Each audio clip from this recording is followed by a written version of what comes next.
सम्राट चक्रवर्ती राजा भरत અને એ જ ભરતને એક દિવસ વૈરાગ જાગી જાય. સંપત્તિ, રાજ્ય, છત્ર પલંગ, 56 ભોગ બધું જ છોડી દીધું અને ભરત ગંડકી નદીના કિનારે ઝૂંપડું બાંધીને રહી રહ્યો છે.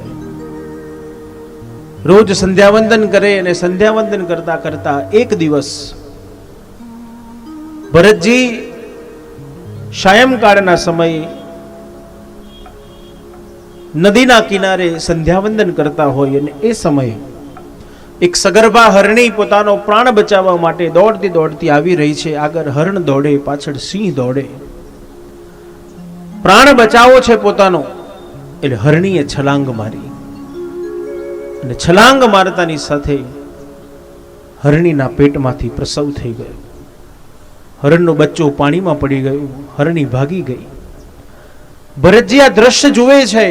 ભરતે વિચાર્યું કે આ માં કેવી છે કે પોતાના બાળકને આવું એકલું મૂકીને જતી રહી. હરણનું બચ્ચું તણાતું તણાતું ભરતજી જ્યાં બેઠા છે ત્યાં આવીને અટકી ગયું.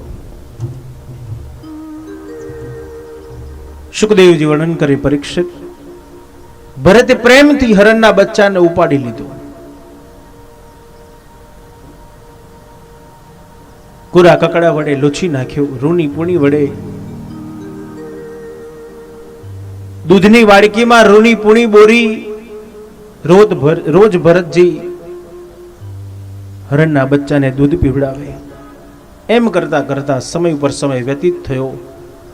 હરણનું બચ્ચું મોટું થવા લાગ્યું. ધીરે ધીરે ભરતનું મન ભક્તિમાંથી હરણમાં ફસાવા લાગ્યું.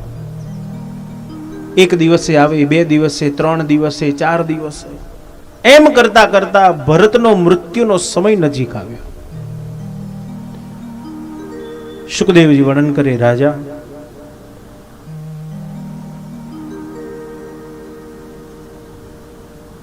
ભરતજીનો મૃત્યુનો સમય નજીક આવ્યો. ભરતે વિચાર્યું કે મારા ગયા પછી આ હરણનું રક્ષણ કોણ કરશે, કોણ એને બચાવશે? પરિણામ, ભરતનું મન હરણમાં ફસાયું અને બીજો જન્મ હરણ યોનિમાં થયો. બીજો જન્મ હરણ યોનિમાં થયો.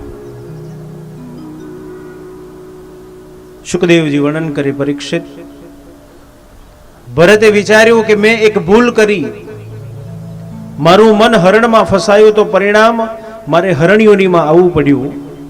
હવે મારે ફરી માણસ બનવું છે.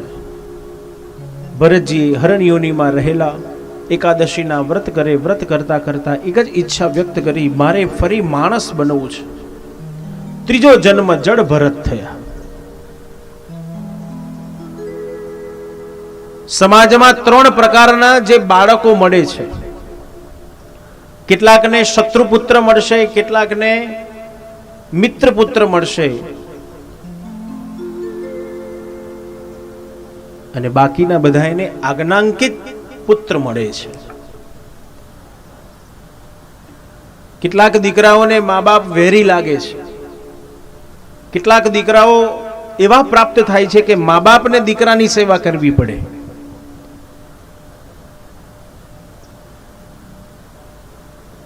આજે ભરતજી જડ ભરત છે. ઘરમાંથી બહાર મોકલે તો ભરતજી બહાર જતા રહે, બહારથી ઘરમાં મોકલે ભરતજી ઘરમાં આવી જાય. ખેતરના કામ કરવા મોકલે, ભરતજી ખેતરમાં જઈને કામ કરે. મોટા ભાઈ કે ખેતરમાં ધ્યાન રાખ, અનાજ મૂક્યું છે. ભરતજી કે રામ કી ચિડિયા રામ કા ખેત, ખાલે ચિડિયા ભર ભર પેટ. ભાઈએ કીધું મારા માટે નકામો છે, અહીંયા જા ઘેર જતો રહે. ભરતજી ઘેર આવી જાય, માં ઘરના કામ કરવાનું કે ભરતજી કરે, અડધું કરે, અડધું ના કરે. માએ કીધું મારા માટે નકામો છે, જા બહાર જતો રહે. અને એક દિવસ ભરતજી ઘર છોડી દીધું, જંગલમાં જતા રહ્યા.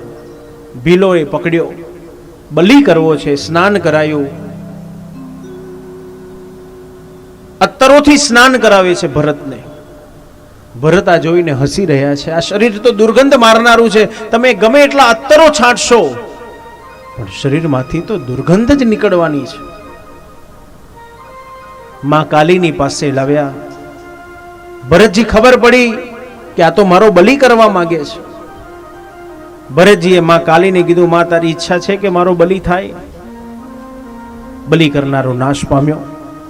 ભીલોના રાજાને સમાચાર મળ્યા. ભીલોના રાજાએ કીધું, ભાઈ આને જીવતો છોડી દો. ભરતજીને જીવતો છોડી દીધો. અત્તરોથી સ્નાન કરાવેલો ભરત દોડતો જઈ ધૂળમાં આરોટવા લાગ્યો. ગુણાતીત ભરત છે. આવો ગુણાતીત આપણા બધાના ઘરમાં છે. કોણ છે? તમારા ઘરમાં રહેલું નાનું બાળક એ ગુણાતીત છે. માં એને 200 ના કપડા પહેરાવે, 500 ના પહેરાવે કે 5000 ના કપડા પહેરાવે, પણ એ બાળકને જો નીચે મૂકો તો બાળક ક્યાં જાય? સીધો બહાર ધૂળમાં રમવા જતો રહે. એ બાળકને ખબર નથી કે આ કપડા કેટલાના છે, અને એને કોઈ આસક્તિ પણ નથી કપડા પ્રત્યે. આપણને આસક્તિ છે, એ માને આસક્તિ છે. અરે બેટા 5000 ના કપડા બગડી જાય, એ આપણને આસક્તિ છે, બાળકને નથી. તેથી એ ગુણાતીત છે.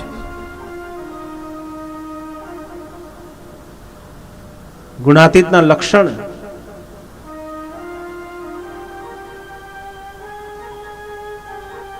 જેને માન અને અપમાન બંને સરખા લાગે છે ને તે ગુણાતીત છે. જેની પાસે મારું તારું નથી ને એ ગુણાતીત છે. સ્થિત પ્રજ્ઞ, ગીતા કહે છે, સ્થિત પ્રજ્ઞના લક્ષણ